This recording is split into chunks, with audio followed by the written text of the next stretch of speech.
chapitre 3, les versets 4 à 5, vous voyez là-bas que apôtre Pierre dit, femmes, soyez soumises à vos maris, comme Sarah était soumise. Vous voyez? À Abraham. C'est là nous prouve que Abraham aimait Sarah et Sarah était soumise à Abraham.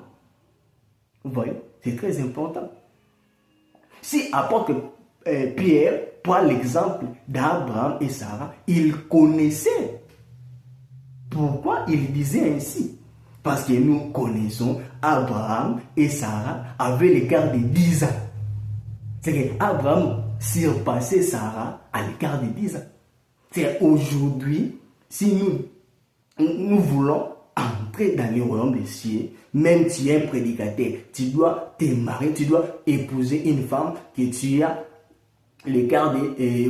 tu la surpasses à l'écart de 10 ans. Vous voyez? C'est qu'une femme et un mari doivent avoir l'écart de 10 ans. Vous voyez? C'est très bon. Non. La parole de Dieu, ce n'est pas la chair. C'est l'esprit. Nous devons expliquer c'est quoi les chiffres disent. Parce que d'après Daniel chapitre 1, le verset 20, la Bible nous dit, les chiffres disent, nous parlent de la supériorité.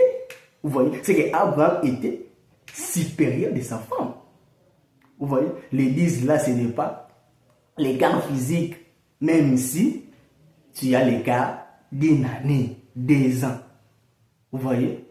Ce n'est pas mauvais. Ce qui est très important, c'est d'être supérieur à ta femme. Vous voyez? D'être autorité sur ta femme. D'avoir l'autorité sur ta femme. Vous voyez?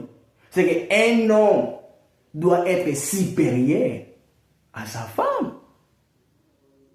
Et la femme doit obéir à son mari. C'est ça ce que la Bible nous dit. C'est que les chiffres disent d'Abraham et Sarah, d'après Daniel chapitre 1, les versets 20, c'est les chiffres de la supériorité. C'est qu'aujourd'hui, les hommes doivent être supérieurs à leurs femmes. Vous voyez? Supérieurs à leurs femmes. Et les femmes doivent obéir à leur mari.